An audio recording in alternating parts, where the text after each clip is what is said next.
আসসালামু আলাইকুম, আপনারা সবাই কেমন আছেন?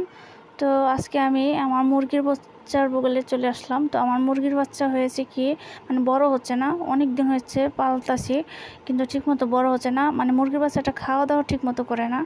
আর এই যে মুরগিটা, বড় মুরগিটা ওকে অ্যাকসেপ্ট করেছে বাচ্চা হিসাবে। তো থাকলে কি হয়েছে, কিন্তু ঠিকমতো বাচ্চাটা খাচ্ছে না আর বড় হচ্ছে না।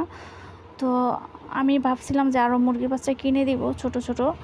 তো মুরগির বাচ্চা আসে নাই, আসছিলো হাঁসের বাচ্চা। তো হাঁসের বাচ্চা কিনে দিলে তো মিল খেত না, হাঁসে তো পানি লাগে আর মুরগিতে তো পানি লাগে না।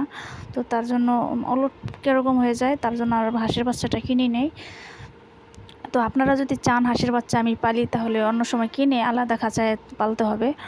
তো আর এই যে দেখেন, এই মুরগির বাচ্চাটা আমি একটু হাতে নিলাম, দেখেন কতটা ছোট। মানে এর আগে একটা বাচ্চা পালছিলাম, খুব দ্রুত বড় হয়ে গেছিলো, খাবার খেয়েছিল ঠিকমতো, কিন্তু এটা একা একা তো তার জন্য খাবার খাচ্ছে না ঠিকমতো। আর একটা বাচ্চা, তার জন্য মনে হয় এরকম একসাথে যদি 3-4টা বাচ্চা হয় তাহলে কিন্তু বাদাবাদি করে হিংসি করে খাবার বেশি খায়, এতে করে ওরা তাড়াতাড়ি বড় হয়ে যায়। আর এই যে এখানে মাঝে মাঝে ওদেরকে আমি ছাড়ি। তো এখানে আমি কিছু গাছ লাগিয়েছি, দেখেন এই যে কলা গাছটা আমি এখানে লাগিয়েছি, 3টা কলা গাছ লাগিয়েছি। তো মাঝে মাঝে সময় হলে যে এইখানে এই জায়গাটার মধ্যে আমি মুরগির বাচ্চাগুলো কোয়েল পাখিকে ছেড়ে দেই মাঝে মাঝে। তো ওরা এখানে করে। তো এখানে আমার কিছু গাছ আছে, আমি দেখাচ্ছি আপনাদেরকে। তো এখানে এই যে দেখেন পেঁপে গাছ আছে, তারপরে এটা হচ্ছে ডায়মন্ড বেরি গাছ। তো এটা লাগিয়েছি। এই যে দেখেন ডায়মন্ড বেরি কিন্তু হয়েছে অলরেডি কয়েকটা। তো এগুলো পাকলে অনেক মিষ্টি হয়। আর এটা হচ্ছে পেঁপে গাছ। তো এই পেঁপেটা ছোট গাছ থাকা অবস্থায় পেঁপে ধরে যায়। তো এই যে দেখেন কয়েকটা পেঁপে ধরেছে।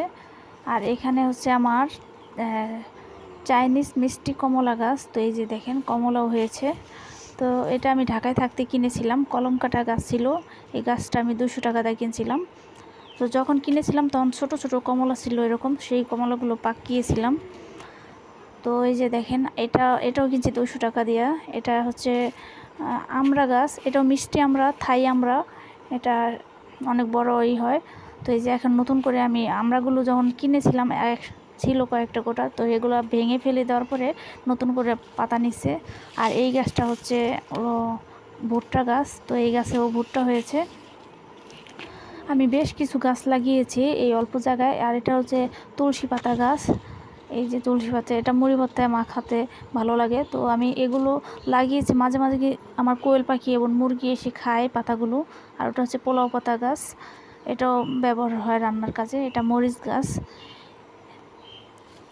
আর মুরগিকেও কিন্তু রসুন মরিচ এগুলা, তারপর আদা হলুদ এগুলো মাঝে মাঝে খাওয়াতে হয় পাতা। তো আমি যখন এখানে ছাড়ি তখন ওরা পোকামাকড় খায়। কোয়েল পাখি যে এখান থেকে পোকামাকড় খায়, শামুক খায়। তো এখানে দেখেন কি সুন্দর পেয়ারা হয়েছে আমার টপে। তো এই যে ছোট টপে, এটা কলম কাটা একটা গাছ। তো এটাকে আমি রোপণ করেছি এখানে। যে দেখতে পাচ্ছেন এখানে পেয়ারা, বেশ কিছু পেয়ারা হয়েছে। আর এই যে একটা পেঁপে গাছ দেখালাম। তো এভাবে এখানে আমি গাছগুলো রোপণ করি এবং মুরগির বাচ্চাও কোয়েল পাখি এখানে ছাড়ি, ওরা এখানে খেলা করে। টপে যে বেগুন গাছ লাগিয়ে দিয়েছি, দেখতে পাচ্ছেন অনেক গাছ আছে এখানে।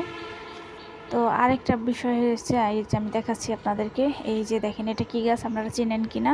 তো এই গাছটার নাম হচ্ছে তরমুজ গাছ। আমি তরমুজ গাছ লাগিয়ে দিয়েছি টপে। আর এটা হচ্ছে অ্যালোভেরা গাছ। তো এই তো, আর আমার এই যে কবুতরটা এখানে আছে, নতুন করে ওরা আবার ডিম বাচ্চা করবে। তো এর আগে যে বাচ্চাগুলো করছে এটা কেটে ফেলেছি, তো এখন আবার নতুন করে ডিম পারবে।